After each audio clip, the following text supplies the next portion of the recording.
Hi guys, good morning. I'm back. So before I start, please like, subscribe, comment, and share. Thank you so much po sa ating mga bagong followers. Yes po, bago lang po tayo. Anyways, wag na natin patagalin. So i-discuss natin itong mga ulupong sa Tuwadcom. Nitong mga nakaraang araw ay I think nagkaroon na sila ng I would say conclusion sa mga kalokohang pinagagawa nila. At hindi ko nga maintindihan bakit nilagay pa rin sa kulungan ng House of Representatives si Colonel Grijaldo. Tapos naman na sila, 'di ba? Nakakaloko. Ginagawa nilang tanga-tanga mga tao. Ito namang si Iyaking Barbers. Iyakin 'to eh. Kasamahan niya yung si Atras Abante na iyakin din, na galit sa mga vloggers na nagsasabi ng totoo at pawang katotohanan lamang. Nagagalit sila sa mga vloggers dahil tinitira yung mga kalokohan nila. Anyways, so ito nga, ito lang masasabi ko kay Barbers, wala kang puso, Manong. Wala kang puso kasi imbis na pauwiin mo na yang si Colonel Grijaldo, kinulong mo pa dyan. Ano bang mapapala mo? Bakit pag kinulong mo ba yan, may extra bayad ka ba? Ha?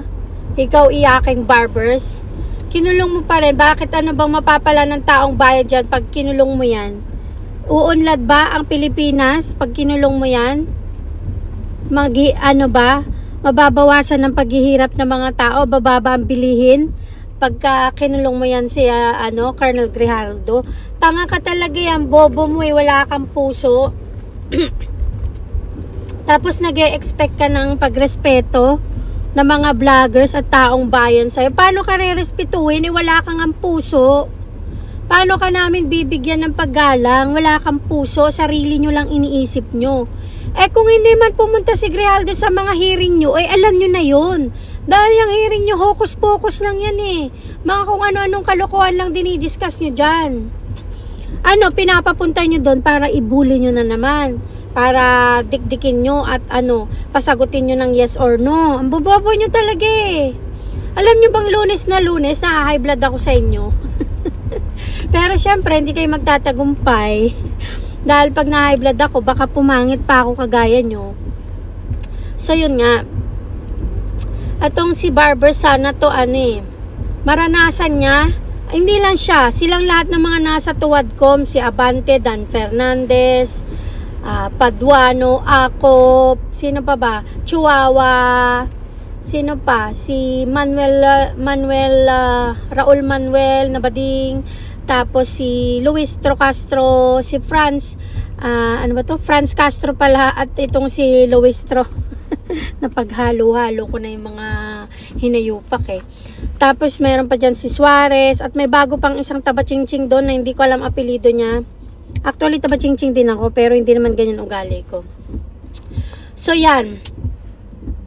Yung mga yan na nagpapahirap ngayon sa mga resource person na nakalimutan yata nila na yung ginagawa nila is in aid of legislation. That means kailangan mong gumawa ng batas kaya ginagawa mo yan. So hindi ibig sabihin na hindi dumadalo ang isang taong ayaw dumalo because ayaw niyang maging part ng mga kalokohan nyo dyan. Ayaw niyang maging parte ng kalokohan nyo dyan. It's a choice if they don't wanna join, you know? Hindi naman mababawasan ang paghihirap ng taong bayan eh, you know what I mean? Pero itong mga bugok na to, consistent ng pagkabugok, sige pa rin. Tapos paulit-ulit pa nilang sinasabi, itong mga 1,000, sabi mo na 1,000 para marami, 1,000 na mga tao, chinek namin sa, PSA at hindi totoong tao. Tanga, paano nga magiging totoong tao yan? Alias nga, bobo talaga nitong mga to no? Confidential funds means hindi yan totoong mga tao kasi nga confidential intelligence funds, that means yung mga binigyan ng kabayaran dyan is mga taong tumutulong sa sa gobyerno para mabawasan ng mga NPA at mga komunistang katulad nyo. Yun, bobobo nyo talaga eh. Alam nyo ba minsan, ginagamit ko yung pasensya ko sa inyo. Pero minsan nakakasagat din. Nakakasawa din, sa totoo lang, sukang-suka ng taong bayan. Kaya nga ang dami pa rin nagmamahal kay BP Sara dahil siya, ginagawa niya pa rin yung trabaho niya para sa taong bayan. Kayo, ginagawa niyo yung trabaho niyo para sa mga bulsa niyong mga hinayupak kayo. Yun. Ginagawa niyo yung mga trabaho niyo para kumapal yung mga bulsa niyo. Yun. Huwag tayong maglokohan. Alam nyo bang na-expose kayo ng sobra sa mga pinaggagawa nyo? Kaya thank you talaga sa mga Dutertes at nakikita ng taong bayan kung gaano kakurap ang Pilipinas dahil sa inyo. Ilang taon na kayo dyan? Ilang taon na yung term nyo dyan sa mga posisyon nyo? Ano bang nagawa nyo? Wala pa kayong napapatunayan. Ang mga Dutertes, pumunta kayo ng Davao. Yan ang sasampal sa inyo. Yung sinasabi nyong kurap at masasama silang tao. Pumunta kayo ng Davao para makita nyo yung track record nila, mga ulupong. Pero dahil bulag kayo, dahil nasapakan yung mga bibig nyo ng salapi, kaya tanga-tangahan, bulag-bulagan. Dati may utak, wala nang utak ngayon. Yung ganon, it's a choice yan eh. It's a choice, you know. Akala ko matatalino to mga to eh. Like kapag pumasok ka ng politiko, akala ko matatalino. Pero nagiging bobo rin pala, panahon lang. Nagiging bobo rin kapag salapi ang usapan. Pero ganun pa man, lagi kong inuulit, hindi kayo magtatagumpay. Sa totoo lang, hindi talaga kayo magtatagumpay. Isipin nyo, 3 years in a making yung ginagawa nyo kay BP Sara. Pero ano nangyayari? Mas lumalaki pa rin yung trust rating niya. Mas lalo siyang minamahal ng tao. You know what I mean? Diba? Kasi yung mga kalokohan nyo ng ganyan, nakakatulong kay BP Sara na mas makilala ng taong bayan ang mga katulad nyo na nasasapalan ng salapi. At puro interest nyo lang ang iniisip nyo at hindi nyo iniisip ang taong bayan. Yun. Na-expose kayo, mga bugok, na-expose kayo. At akala nyo ba makakakuha pa kayo ng boto sa INC? Never na kayong makakakuha. Dahil ang INC sa tama yan at sa kapayapaan. So yung mga yan, nagmamasid lang yan. Ang pamamahala ng INC, nagmamasid sila kung anong klaseng mga tao yung susuportahan nila na mamamahala ng Pilipinas. So wag na kayong umasa na susuportahan pa kayo ng tagapamahala ng INC. Good luck sa inyo at nilubog nyo ang mga sarili nyo sa kumunoy dahil sa salapi. Akala nyo ba makakaligtas ang salapi? Lalo na kayong mga hayok sa kapangyarihan, maliligtas kayo ng salapi at maluluklok kayo uli. No, never na. Tandaan nyo yan, matatalino na ang taong bayan at hindi kayo iboboto ng mga religious sectors kasi mga ulupong kayo.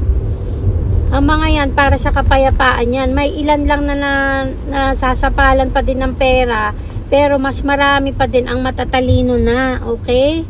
So good luck sa mga karir nyo, sa inyong mga posisyon. Dahil in-expose nyo ang mga sarili nyo, kahit kailan, di na kayo makakaupo dyan. At hindi kami titigil sa pagsabi sa taong bayan kung sino yung mga hindi dapat iboto. Okay? Kaya magtago na kayo sa sinapupunan ng nanay yung mga bugok kayo. Kahihiyan kayo ng inyong mga pamilya. Kung ako pamilya nyo, talagang hiyang-hiya ako. Magtatalokbong ako at hindi na ako uuwi sa bahay para lang hindi ako ma-associate sa inyo. Alam nyo ba yon? Alam nyo yung ganong pakiramdam? I'm pretty sure ganyan din nararamdaman ng mga anak at pamilya nyo sa mga kahihiyang pinaggagawa nyo dyan. O siguro yung pamilya nyo, sinasapalan nyo na lang din ng pera para nakapikit na lang din sila sa ginagawa nyo kahit hiyang-hiya na sila. You know what I mean? So kayong mga nasa Tuwadcom, good luck sa inyo at alam ko may gaba para sa inyo. Dahil ang gaba, dili gyud magsaba. Okay? Bye-bye. Thank you guys for watching. Please subscribe. Thank you. At kayong mga nasa Tuwadcom, may araw din kayo. Tapos na ang karir nyo. Tapos na ang karir nyo sa gobyerno. Okay? Buti nga sa inyo. You deserve that.